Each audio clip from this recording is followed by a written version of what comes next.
अल्लाह तबारक व तआला ने हजरत इंसान के ऊपर बहुत सारे एहसानात किए। अगर इंसान गौर करे तो सर से लेकर पांव तक इसको जो वजूद दिया गया है, इसका एक एक उज़व अल्लाह की बहुत बड़ी नेमत है।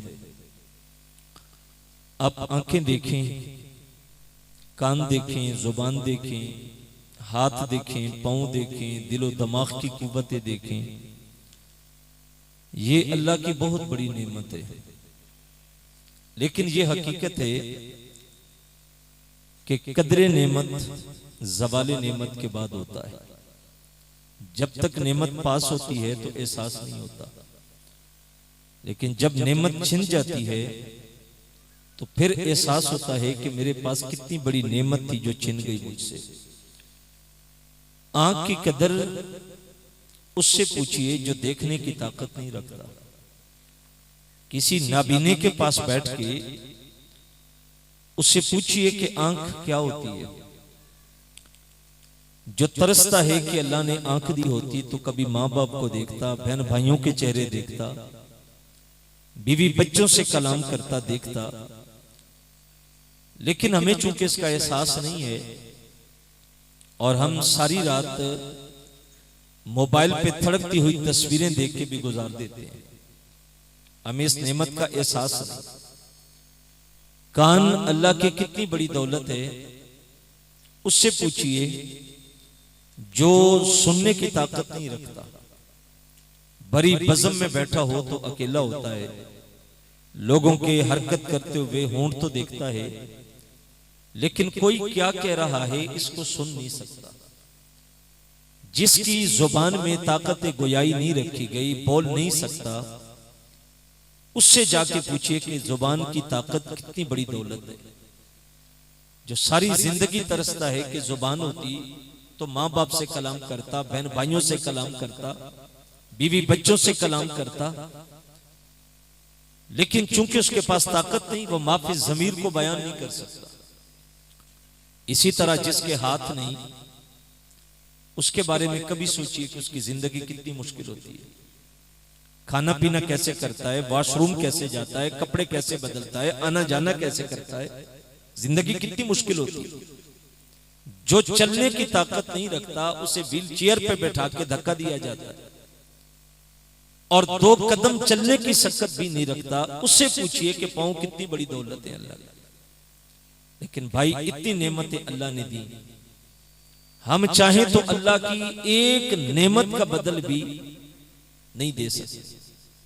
इसीलिए हजरत बायज़ीद बुस्तामी अलैहि रहमा फरमाते हैं कि एक सांस के ऊपर 2 मर्तबा अल्लाह का शुक्र वाजिब है। सांस अंदर जाए तब भी शुक्र करें, सांस बाहर आए तब भी शुक्र करें। अंदर जाके बाहर ना आए तो जिंदगी फिर भी खत्म, और बाहर आके अंदर वापस न जाए तो जिंदगी फिर भी खत्म है।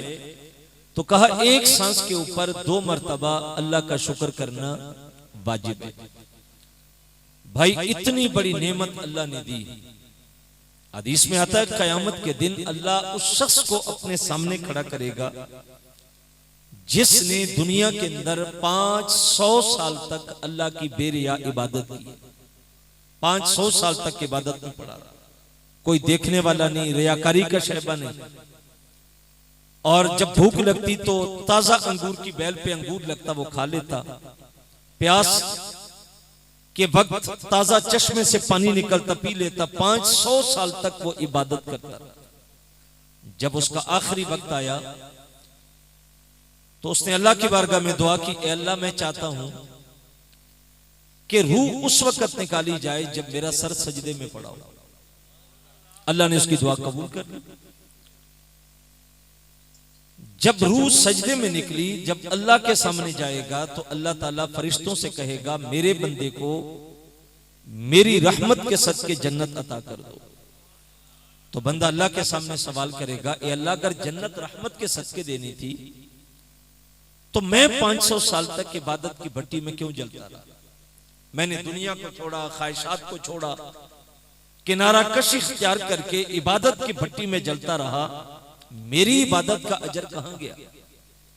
अल्लाह फिर कहेगा फरिश्तों मेरे बंदे को मेरी रहमत के सदके जन्नत में ले जाओ। बंदा फिर कहेगा अल्लाह मेरी इबादत का अजर कहां गया? अल्लाह फिर कहेगा मेरी रहमत के सदके ले जाओ। वो फिर कहेगा अल्लाह मेरी इबादत का अजर। तो अल्लाह ताला फरमाएगा अब तराजू नसब करो, एक पल्ले में इसकी इबादतें रखो, दूसरे पल्ले में मेरी दी हुई नेमतों में से एक नेमत, एक आंख रखो। फरमाया जब वजन किया जाएगा तो एक आंख का बदल भी 500 साल इबादत नहीं बनेगी। अल्लाह की इतनी बड़ी नेमत है आंख। अल्लाह कहेगा अब इसको उल्टा लेटा के घसीट के जहन्नम में ले जाओ। इससे बड़ा मान था कि मैंने बड़ी इबादतें की, 500 साल मेरे इबादतें की, और मैंने जो इसको नेमतें दी थी, इसने कभी सोचा ही नहीं कि अल्लाह ने कितनी नेमतें दी। मेरे भाई मैं और आप इस पे गौर करें, अल्लाह ने जो नेमतें दी हैं क्या हमने इन नेमतों का हक अदा किया? भाई सारी जिंदगी शुक्र करते रहे तो हक के शुक्र फिर भी अदा नहीं होता, लेकिन हमारा हाल तो इससे भी ज्यादा बदतर है। अल्लाह ने सारी नेमतें दी पर किसी नेमत पे एहसान नहीं जताया। फरमाया आंख दी पर एहसान नहीं किया, कान दिए पर एहसान नहीं किया, हाथ दिए पर एहसान नहीं किया, पांव दिए पर एहसान नहीं किया, दिल और दिमाग की कुव्वतें दी हैं, एहसान नहीं किया। कितनी बड़ी दौलत है, जब दिल काम करना छोड़ दे, खून की सप्लाई बंद हो जाए, इसका धड़कना बंद हो जाए। अब डॉक्टर के पास जाएं, लाखों रुपया लेते हैं डॉक्टर। एक बूढ़ा शख्स था, बड़ा मालदार था, दिल का अर्जा लाहक हुआ तो डॉक्टर के पास गया।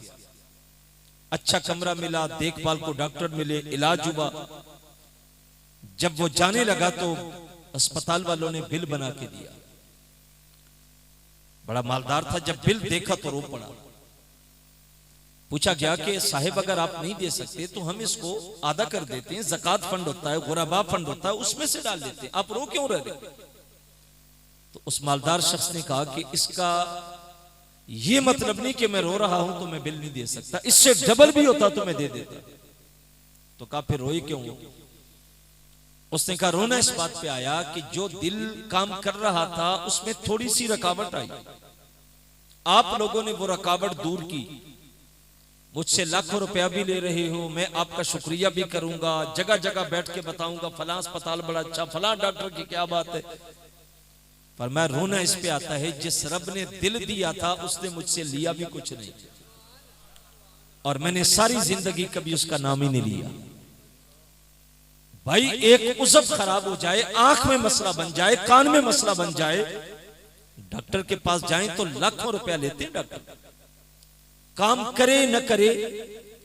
और हम जहां बैठते हैं कोई बात करे फलां, कहते हैं छोड़ो इस डॉक्टर को, फलां के पास चले जाओ। भाई तशहीर उनकी करते हैं जो लाखों लेते हैं।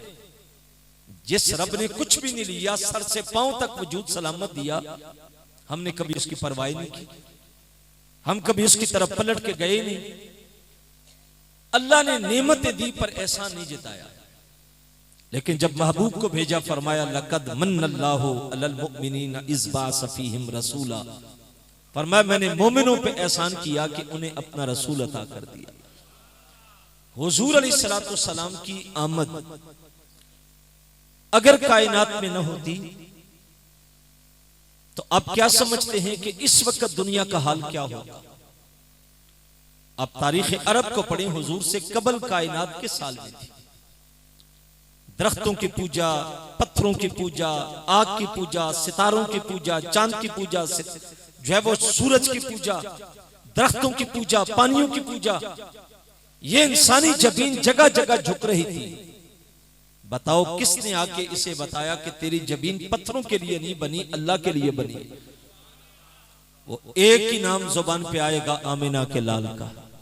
हुजूर ने आके बताया, वरना इंसान तो पत्थरों की पूजा कर रहा था, दरख्तों की पूजा कर रहा था, हशरातुल अर्ज, सांप, बिच्छू, केचवा, आप तारीख पढ़ के देख लें, इंसान इनकी भी पूजा करता रहा है, इनके आगे भी झुकता रहा है। जो इसके लिए बनाए गए थे, ये सूरज, चांद, सितारे इंसान के लिए हैं, हुवल्लज़ी खलक़ लकुम मा फिल अर्दि जमीआ। अल्लाह कहता है कायनात में जो कुछ है सब कुछ तुम्हारे लिए बनाया। जो हमारे लिए बना था हम उसी की पूजा करते रहे, हम उसी के सामने झुकते रहे। फिर मेरे नबी ने आके बताया कि ये पत्थर तुम्हारे लिए नहीं बने कि तुम इनकी पूजा करो, ये दरख्त माबूद नहीं है। कहा जाओ उस दरख्त से कहो तुम्हें मोहम्मद बुला रहा है। वो दौड़ता हुआ कदमों में आया, कहा ये दरख्त माबूद नहीं, ये हमारी खिदमत के लिए बनाए गए हैं।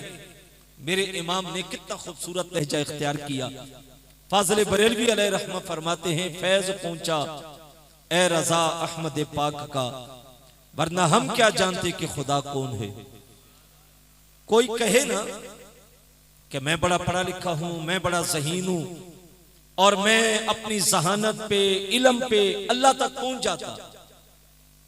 मैं कहता हूं वो दौर तो जहालतों का था ना जब हुजूर आए थे। आज के दौर की बात आपसे कर रहा हूं जो तरक्की याफ्ता दौर है, इंसानियत के उरूज का जमाना है। चांद की छाती पे कदम रखे, सितारों पे कमंदे डाली, कितना साइंस ने तरक्की पाई, उरूज पाया, पूरी दुनिया को जो है वो एक मुट्ठी के अंदर जमा करके रख दिया। लेकिन मैं कहता हूं ये इस दौर की बात कर रहा हूं, उस दौर की बात नहीं कर रहा जब जहालतों का दौर था। आज के दौर की बात आपके सामने रख रहा हूं। ये इंडिया का बॉर्डर पार कर जाएं, आपको पीएचडी डॉक्टर मिलेंगे, गाय के पेशाब को चुस्कियां लेके पी रहे हैं।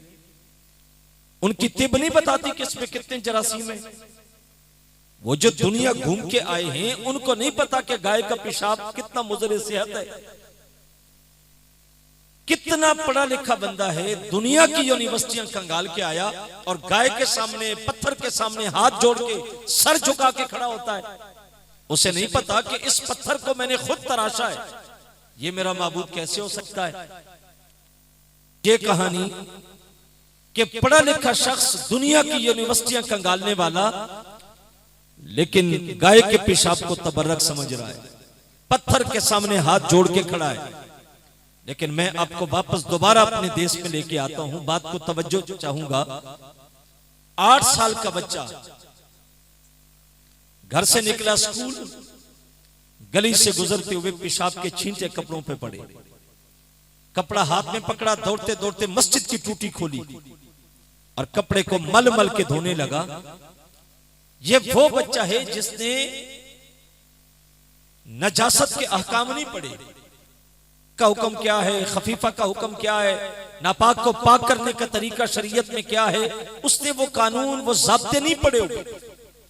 लेकिन दौड़ता हुआ गया, टूटी खोली और नीचे कपड़ा रखा और मल मल के धोने लगा। पूछा बेटा क्या हुआ?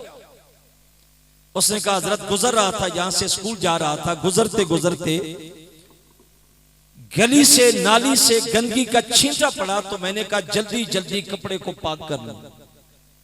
मैं आपके अजहान पे कुलूब के दस्तक दे के पूछता हूं, एक तरफ पीएचडी डॉक्टर है, गाय के पेशाब को तबर्रक समझ के पी रहा है, और दूसरी तरफ 7-8 साल का बच्चा कपड़ों पे पेशाब का छींटा भी गवारा नहीं करता। वजह क्या है भाई? वजह यह है कि है 8 साल का बच्चा, लेकिन इसके हाथों में दामन मोहम्मद अरबी का है। इसको जिंदगी की पाकी पलीदी का पता चल गया, शऊर मिल गया। और शऊर कहां से मिला? शऊर मेरे मुस्तफा की निस्बत से मिला। वो है तो पीएचडी डॉक्टर, लेकिन उसके हाथों में दामन मोहम्मद अरबी नहीं है। उसे जिंदगी का पता ही नहीं कि जिंदगी कैसे गुजारनी। जब हुजूर नहीं थे आए, अब तारीख अरब को पढ़ें। अरबों में रिवाज था कि बाप के मरने के बाद बेटे तरका बांटते, जायदाद बांटते, कारोबार बांटते, माल बांटते। तो कुतुब में आता है कि बेटे जहां जायदाद बांटते थे वहां मां को भी तरके में बांटा करते थे। एक बेटा कारोबार लेता, माल ले लेता, दौलत ले लेता, एक बेटे के हिस्से में मां आती। जिसके हिस्से में मां आई उसने मां को पकड़ा और सुबह मंडी में फरोख्त के लिए खड़ा कर दिया। तारीख अरब पढ़े, अरबों में इंसानों की मंडियां लगती थी, जैसे हमारे यहां जानवरों की मंडियां लगती। कोई बेचने जा रहा है, कोई खरीदने जा रहा है, एक भैंस देखी, दूसरी देखी, एक बकरी देखी, एक गाय देखी, घूमते फिरते मंडी में कि कोई अच्छा जानवर मिले तो खरीदेंगे। अरबों में इंसानों की मंडियां इस तरह लगती थी जिस तरह हमारे यहां जानवरों की मंडियां लगती है। बेटा मां को खड़ा करके आने वाले गाहक को बताता है कि ये काम बहुत अच्छा करती है, तेज रफ्तार है, समझदार है, अक्लमंद है, इसलिए तारीफ कर रहा है कि रेट अच्छा लगे। एक गाहक आता है, छोड़ के चला जाता है, दूसरा आता है, तीसरा आता है।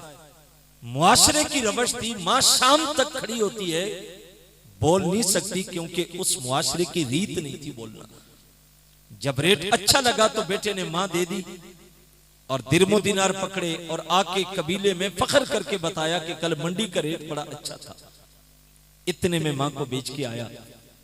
मेरे और आपके आका मौला तशरीफ लाए तो मां मंडियों में बिक रही थी। हुजूर ने आसमानों से जन्नत को खींच के मां के कदमों के नीचे रखा।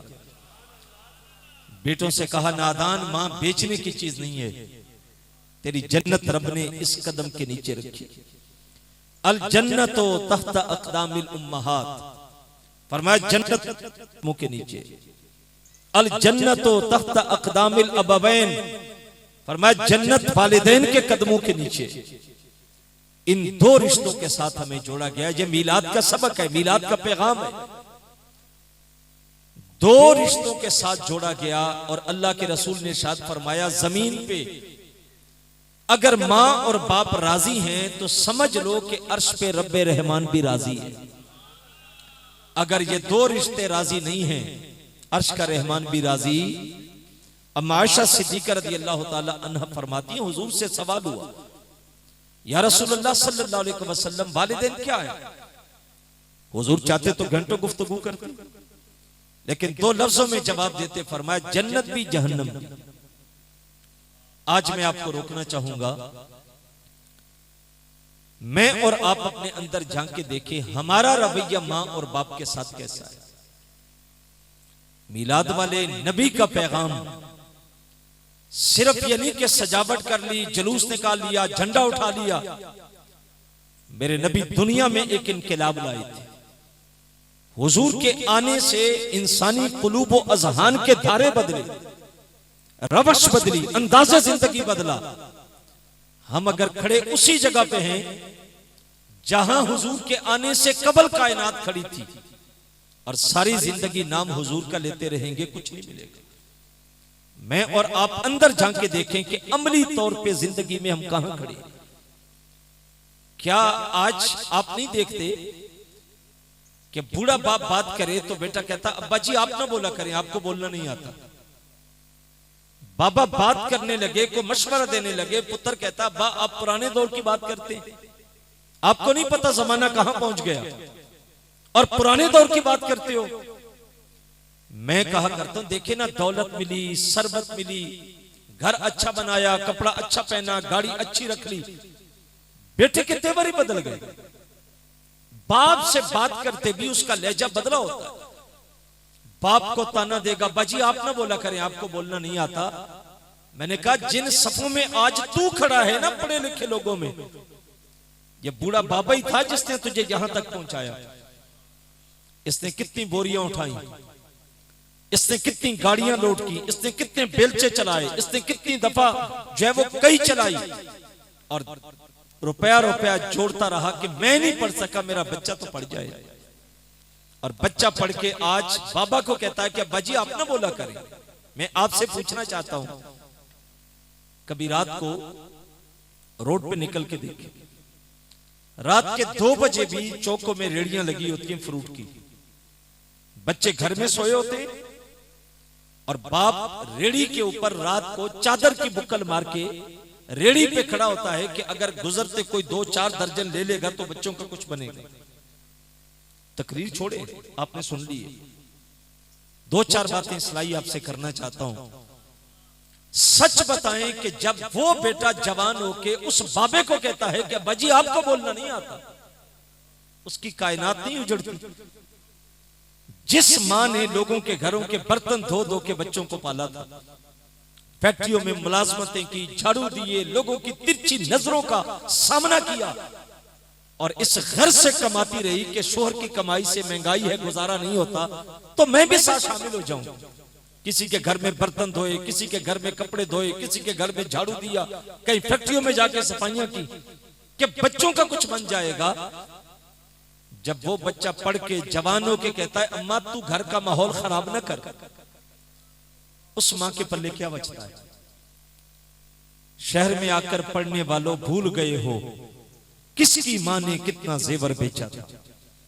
ये माएं होती हैं जो गलों का जेवर बेचती है। ये बाप होते हैं जो फैक्ट्रियों में झिड़कियां खाते हैं, गालियां सुनते हैं, धक्के बर्दाश्त करते हैं, नौकरी नहीं छोड़ते, कहते हैं यार बच्चों का क्या बनेगा, छोड़ दिया था। और उस बाप को जब बेटा कहे कि बाजी आप ना बोला करें, आपको बोलना नहीं आता, मेरे रसूल ने 2 लफ्जों में बात खत्म कर दी। फरमाया ये 2 राजी हैं तो वो राजी है, ये राजी नहीं तो वो राजी नहीं है। दोस्तियां निभाने वाले, जवानी के नशे में मस्त होने वाले, तालीम, डिग्रियां, लिबास, गाड़ियां, कोठियां, जिन्होंने आज मुआशरे को बदहवास कर दिया, न मां की कदर, न बाप की कदर, न बड़े की कदर, न छोटे की कदर। और भाई मेरा नबी दुनिया में ये इनकलाब लाया था, हुजूर ने इंसानियत के रुख को बदला था, जिंदगी बदली, अंदाजे जिंदगी को बदला, तर्ज जिंदगी को बदला। और हम अगर अब तक उसी जहालत के दौर में जी रहे हैं तो मतलब हमने उस आने वाली नबी की जात से कुछ नहीं हासिल किया। ये देखिए ना, मगरबी दुनिया में चले जाएं, माँ बाप बूढ़े हो जाते हैं तो जाके और डोस में जमा कराते, घर में जगह नहीं, जमा करवा के आ गए। फिर उन्होंने साल में 1 दिन रखा मां का, 1 दिन रखा बाप का। हम इतने सादे लोग हैं कि हमने ये भी नहीं सोचा कि ये अंदाजे जिंदगी उनका है, हमारा नहीं है। यहां भी दिन मनाया जा रहा है, आज मां का दिन है, आज बाप का दिन है। जवान मोबाइल पे जुमले ढूंढ रहे होते हैं कि मैं अपनी आईडी पे बाप के लिए जुमला लिखूं, शेर लिखूं, मां के नाम के जुमले लिखूं। क्यों जी, मां का दिन है तो मां तो साथ वाले कमरे में लेटी है, जाके बात कर ले, कदम चूम ले, खिदमत कर ले। ये सोशल मीडिया का दिन कहां से आ गया? सामने मां तो घूर के देखते हो, बाप सामने आए तो देखना गवारा नहीं करते, और सोशल मीडिया पे मां के जुमले और बाप के जुमले, क्योंकि आलमी सतह पे मां का दिन है। यह दीन का मिजाज नहीं है। एक दिन साल में उनका है जिनके पास मां के लिए वक्त नहीं, बाप के लिए वक्त नहीं। हम उनसे नहीं पूछेंगे कि मां का दिन कब मनाना है। हम जाएंगे गुंबद खजरा के मकीन के पास, हम जाएंगे अपने नबी की दहलीज पे और हुजूर से पूछेंगे या रसूल अल्लाह सल्लल्लाहु अलैहि वसल्लम बताइए मां के दिन कितने, बाप के दिन कितने?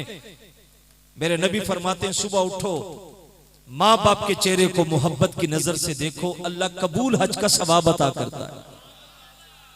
हमारा हर सुबह का आगाज माँ बाप के दीदार से होता है। ये हमारा, ये हमारे नबी की तालीमात थी, काश हम इसको सीख पाते। जानते हो मेरे नबी की उम्र 6 साल की थी जब अबवा के टीलों पे सैयदा आमिना सलामुल्लाह अलैहा का इंतकाल हुआ। हुजूर अपनी मां के साथ थे, उम्मे ऐमन थी, और अपने ननियाल गए। ननियाल से वापसी पे आते हुए अबवा के टीलों पे हजरत अब्दुल्ला की कब्र पे सैयदा आमिना गई। तबीयत खराब हुई, जब समझ गई कि अब इंतकाल का वक्त है तो अपने बेटे को करीब किया। यह दर्द वो मां जानती है जिसको पता हो कि सर पे खाबंद का साया भी नहीं और मैं भी जा रही हूं और 6 माह का मासूम बच्चा रह जाएगा। यह दुख एक मां जानती है कि रुखसत होते वक्त उसकी कैफियत क्या होती। हुजूर को करीब करके आमिना रदी अल्लाह ताला अन्हा ने चाहा कि मैं ज्यादा बातें कर लूं अपने बेटे से, लेकिन 3 जुमले इब्ने हशाम ने सीरत नबविया के अंदर जिक्र किए। उन्होंने कहा बेटा मैं जा रही हूं, हर नई चीज में पुराना हो जाना है, हर दुनिया में आए शख्स ने फना हो जाना है, लेकिन बेटा मैं जा रही हूं लेकिन मेरा जिक्र नहीं मिटेगा। क्यों? इसलिए कि मैं तेरे जैसा सुथरा बेटा छोड़ के जा रही हूं। जिन माओ बापों के बेटे सुथरे होते हैं उनका जिक्र नहीं मिटता, चले भी जाएं तो जिक्र बाद में बाकी रहता है। और फिर बोलते बोलते सज्जदा की जुबान बंद हो गई। हुजूर मां के हाथों को हरकत देके कहते अम्मा बोलना, लेकिन बोलता चमन खामोश हो गया था। आज हो भी क्या सकता था, परदेश था। जो बन पड़ा हुजूर ने अपनी मां को दफन किया और नन्हे हाथों से कंकर उठा उठा के, पत्थर उठा उठा के मां की कब्र पे रखी।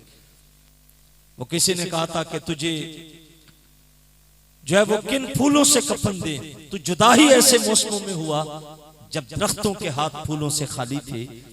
मदीने में इंतकाल होता हुजूर की वालिदा का, तो आसमान से कितने फरिश्ते जन्नत का पानी लेके आते, जन्नत से छिड़काव होता, फरिश्ते जनाजे में आते।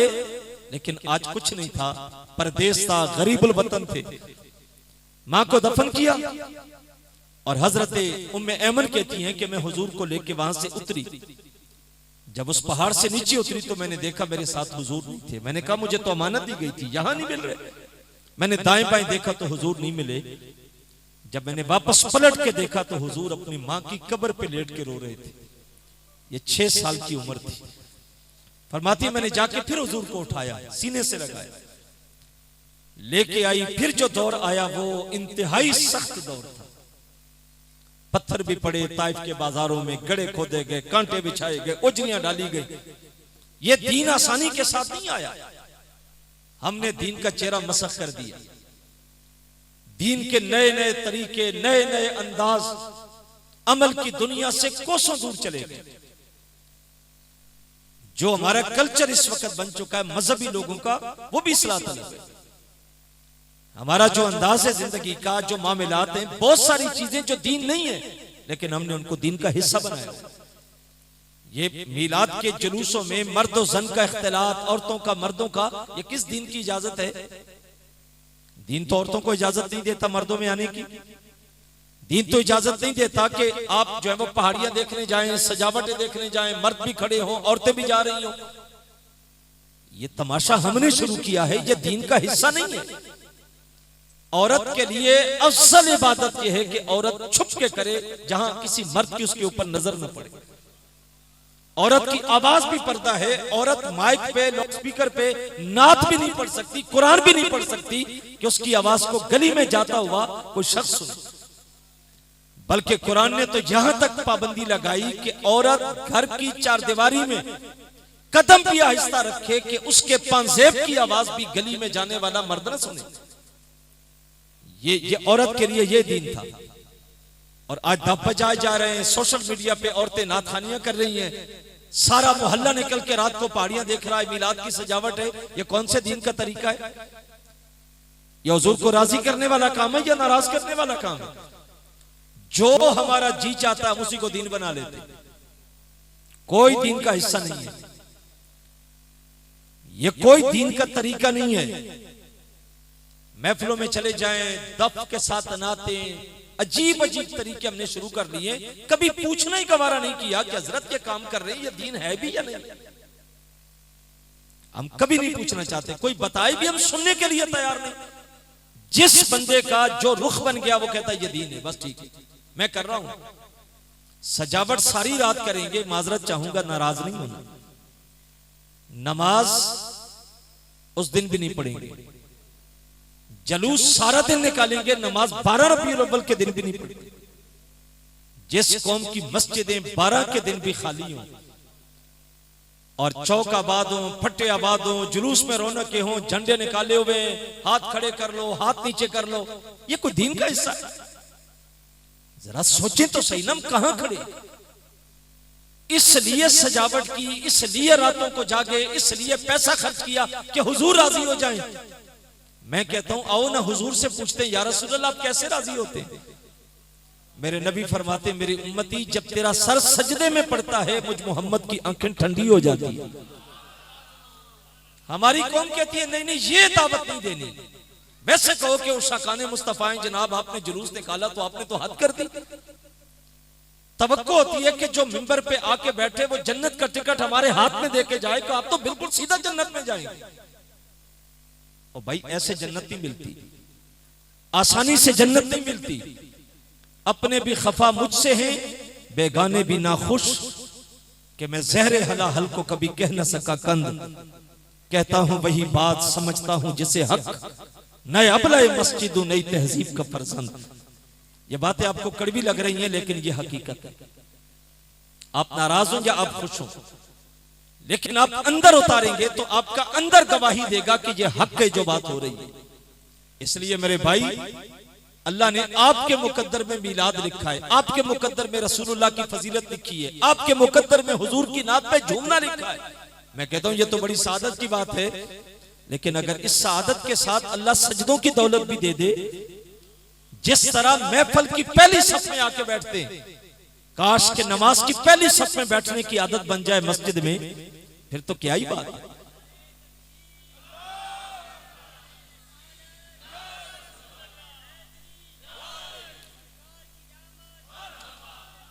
तो नबी अलैहिस्सलाम दुनिया में आए थे निजाम को बदलने के लिए।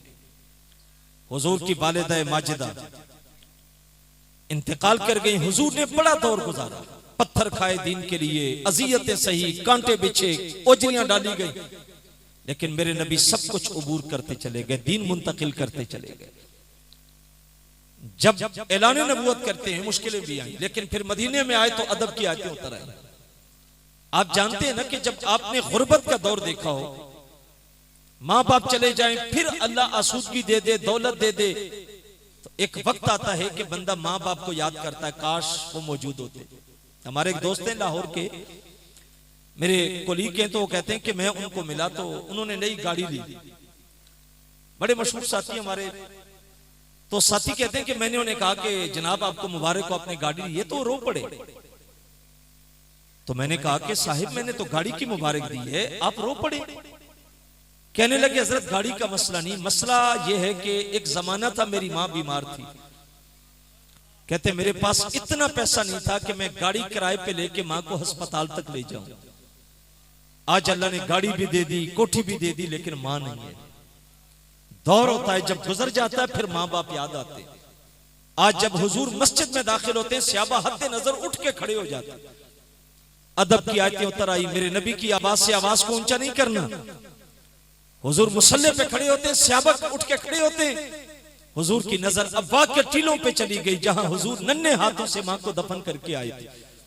हुजूर सहाबा की तरफ देख के कहते हैं, काश आज मुझ मोहम्मद की मां जिंदा होती, मैं नमाज इशा पढ़ा रहा होता, सूरह फातिहा की तिलावत कर रहा होता, फिर मेरी मां को काम याद आता। वो पर्दा सरका के कहती, इब्नी मोहम्मद, बेटा मोहम्मद बात सुनो। हुजूर कहते मैं नमाज तोड़ के पहले अपनी मां की बात को सुनता। ये मां और बाप के साथ हमें जोड़ा गया। काश कि हम इन चीजों के ऊपर अपनी तवज्जो दें। हमारा रवैया मां बाप के साथ कैसा है, बीवी के साथ रवैया कैसा है। बेटियों को जिंदा दफन नहीं करते थे। अरब की तारीख पढ़े, कुरान कहता है इज़ल मऊदत सुइलत बिअज्ज ज़ंबिन कुतिलत। मैंने कुतब में पढ़ा है, तफसीर में उलमा ने लिखा है इस आयत के ज़िमन में कि औरत के हां जब विलादत के घड़ियां आती तो वो एक गड़ा खोदते, औरत को जाके गड़े में बिठा देते। बच्चा पैदा होता, अगर बेटी होती तो मां को बाहर निकाल के उस जिंदा बेटी पे मिट्टी उंडेल देते, उसको दफन करते। अगर बेटा होता तो उठा के ले जाते। लेकिन मेरे और आपके आका मौला ने आके उस मुआशरे को बदला जिसमें बेटी का वजूद गवारा नहीं था। अल्लाह के नबी ने उसी मुआशरे में खड़े होकर फरमाया, मेरी बेटी फातिमा मेरे जिगर का टुकड़ा है। हुजूर बेटी के लिए उठ के खड़े होते। आप जानते हैं कि हुजूर की बहन तो कोई नहीं थी, लेकिन जब हजरत हलीमा के घर हुजूर परवरिश पा रहे थे तो हलीमा की बेटी थी जो हुजूर को लोरियां देती। शेख मुहक्किक ने उनकी लोरी का तस्करा करते हुए लिखा है कि वो हुजूर को चूमती थी, लोरी देती, अल्लाहुम्मा अब के लना मोहम्मद, ए अल्लाह मेरे लिए मेरे वीर मोहम्मद को जवान करना। जैसे आज बच्चों का सरदार है, वो कहती वो दिन भी आए कि मेरा वीर जवानों का सरदार हो, फिर मैं इसको देखूं। अब्दुल हक मुद्दसिर देलवी फरमाते हैं कि जब शादी हो गई, चली गई, हुजूर वापस आ गए। मदनी दौर है तो हुजूर के गुलामों की उसी कबीले से जंग हो गई जिसमें हजरत शीमा की शादी हुई थी, हलीमा की बेटी। कुछ लोग पकड़े गए, सरदारों ने कहा कि चलो मोहल्ले से फंड इकट्ठा करो, जाके फिदिया दो, कैदी छुड़ाओ। जब फंड इकट्ठा करते करते हजरत शीमा के दरवाजे पे गए, दस्तक दी, पूछा कौन? कहा आपके कबीले के सरदार हैं। किधर आए हो? फंड चाहिए। क्या करना है? कैदी छुड़ाने। किसने पकड़े? कहा वो मदीने में एक शख्स है, इद्दिआए नबूवत रखता है, जिसका नाम मोहम्मद है। बस नाम सुनने की देर थी, शीमा बचपन में वापस पलट के चली गई। जब हुजूर गोद में होते, कभी चूमती, कभी लोरी देती, कभी उठाती, कभी रखती। कहा उसने पकड़े? कहा उसने पकड़े। कहा बस पैसे इकट्ठे ना करो, मुझे ले जाओ, मैं कैदी छुड़ा लूंगा। उन्होंने कहा तू जानती है? कहा जानती क्यों नहीं, मेरा वीर लगता है, मेरी गोद में पला। फिर सरदारों के साथ शेख अब्दुल हक मदरसे देलवी फरमाते हैं कि हुजूर की हमशीरा गई। और ये वो दौर था जब सहाबा नंगी तलवारों से हुजूर के दरवाजे पे पहरा देते थे। उन्होंने आगे तलवार करके कहा गंवार औरत किधर आ रही है? तो नहीं जानती आगे दरबार नबी है, बगैर इजाजत के जिब्रील भी नहीं आते, और तू आगे बढ़ रही है। जब तलवारें नीचे की तो उसने कहा खल्लू सबीली वालमू अना उख्त नबीय्यिकुम, मेरी राह छोड़ दो, नहीं जानते हो मैं तुम्हारे नबी मोहम्मद की बाजी लगती। सहाबा ने रास्ते खोल दिए, तलवारें नीचे कर ली, आंखों की चिलमने आंखों पे आ गई। और जब हुजूर के दरे दौलत पे गई तो हुजूर फरमाया बहन किधर आई है? कहा आपके लोगों ने हमारे कैदी पकड़े तो कैदी छुड़वाने आई हूं। हुजूर फरमाया तूने तकलीफ की, पैगाम भेज देती, मोहम्मद तेरे सारे कैदी छोड़ देते।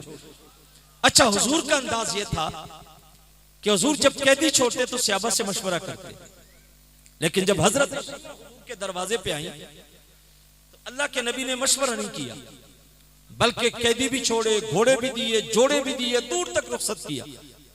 और वापस आके सहाबा को कहा मैं हमेशा मशवरा करता हूं, आज इसलिए नहीं किया कि मेरे दरवाजे पे मेरी बहन आ गई। बहनों के हुकूक रखे गए।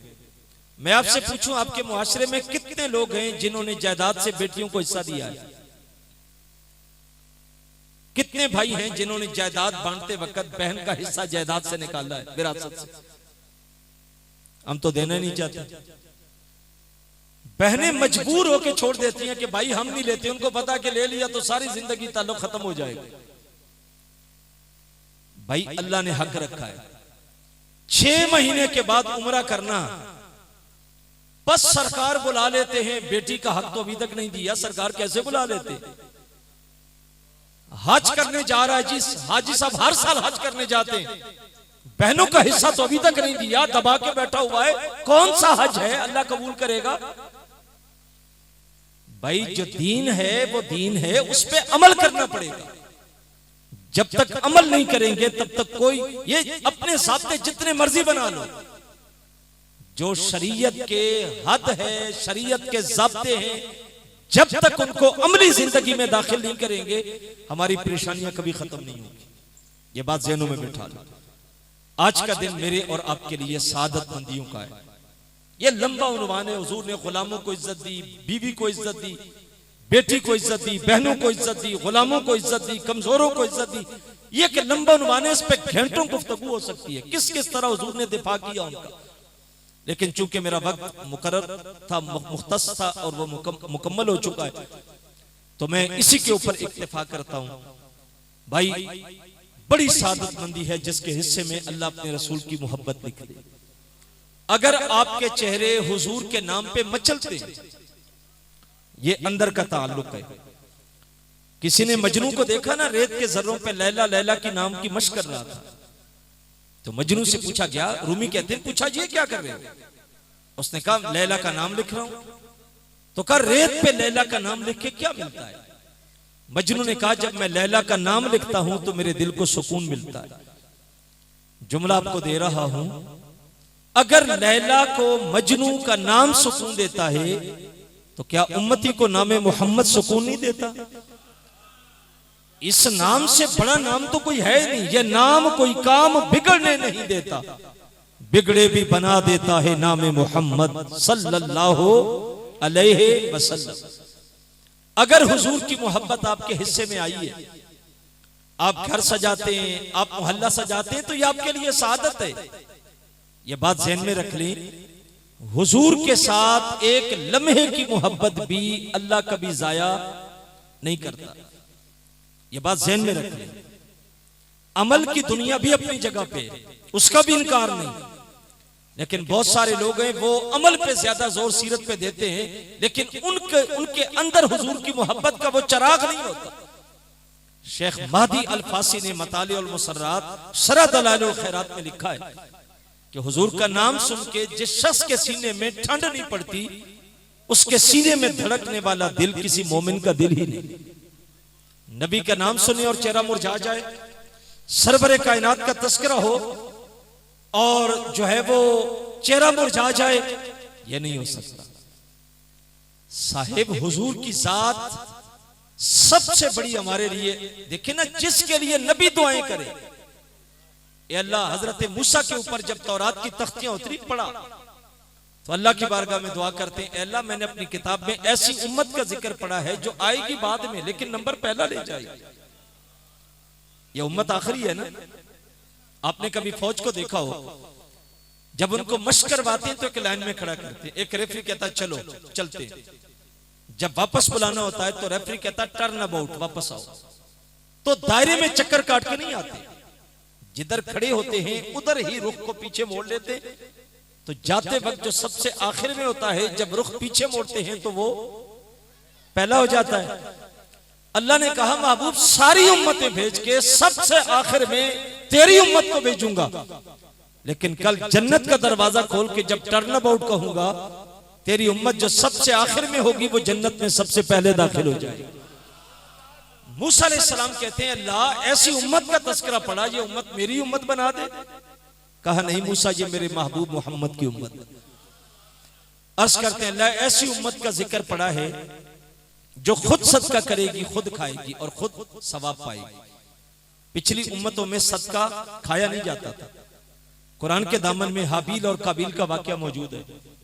सदका ऊंची जगह रखा जाता, आग उचकती, खाकिस्तर बनाती तो कबूलियत की अलामत करार पाता। लेकिन कहा वो ऐसी उम्मत होगी जो खुद करेगी, खुद खाएगी। वो किसी ने कहा था कि अजीब माजरा है बईद कुर्बा, जो करे जिबा वही ले सवाब उल्टा।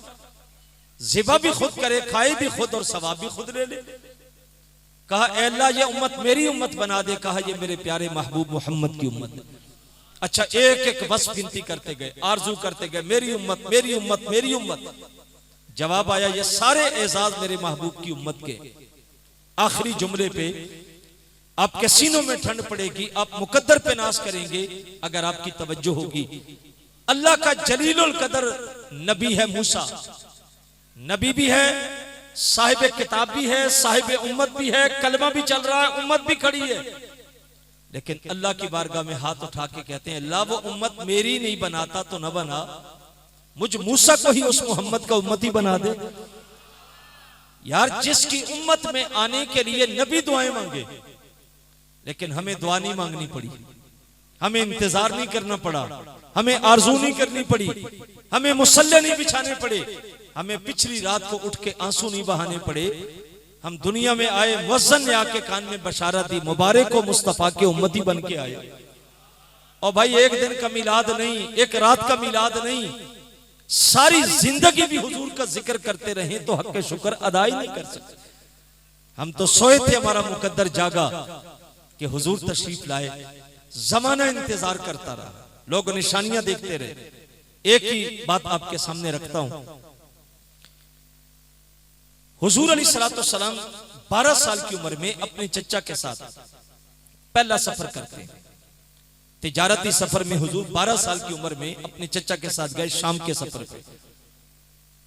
तो बसरा के करीब एक राहिब था जिसका नाम था बुहैरा। इसने किताबों में पढ़ा था कि नबी आखिर ज़मान आएगा तो गुजरेगा, तो उसने वहां पे अपना कुब्बा नुमा मकान बनाया था। वो राहिब था, वो बैठा था, आने जाने वाले काफिले वहां पड़ाव करते, बैठते, फिर आगे गुजरते, वहां से आते तो फिर यहां ठहर के गुजरते। बुहैरा सुबह होती तो छत पे चढ़ता, आने जाने वालों को देखता, शाम होती तो मायूस लौट जाता। जब हुजूर 12 साल की उम्र में चचा के साथ गए तो बुहैरा छत पे खड़ा है, मंजर देखा कि एक काफिला नीचे उतर रहा है घाटी से। लेकिन मंजर यह है कि जब धूप की शिद्दत होती है तो उस काफिले पे दरख्त भी झुक के साया करते, और जिधर से गुजरता है दरख्त झुकते हैं। उसे समझ आ गई कि यह अलामती नबी आखिर ज़मान की। जल्दी जल्दी नीचे उतरा, चेहरे की चमक, आंखों से बरसती हुई रोशनी। घर वालों ने कहा खैर है, पहले भी चढ़ता था, बड़ा मायूस लौटता था। तो बुहैरा बोल के कहने लगा जिसका इंतजार था वो आ गया। अच्छा, घर को सजाया, काफिला पड़ाव करता है, सामान रखता है। खादिम को कहा ये जो अब काफिला आया ना, इन्हें कहना कि तुम्हारी दावत मेरी तरफ है। काफिले वाले बड़े हैरान, पहले भी गुजरते थे, ये तो पूछता ही नहीं था, कभी दरवाजा नहीं खुला, कभी मुलाकात नहीं, सलाम नहीं, और आज दावत भी दे रहा है।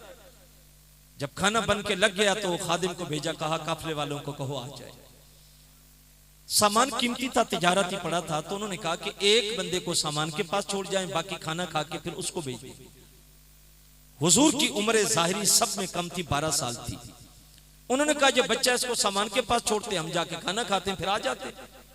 मेरे नबी की आदत करीमा ये थी कि हुजूर बात मान लेते थे।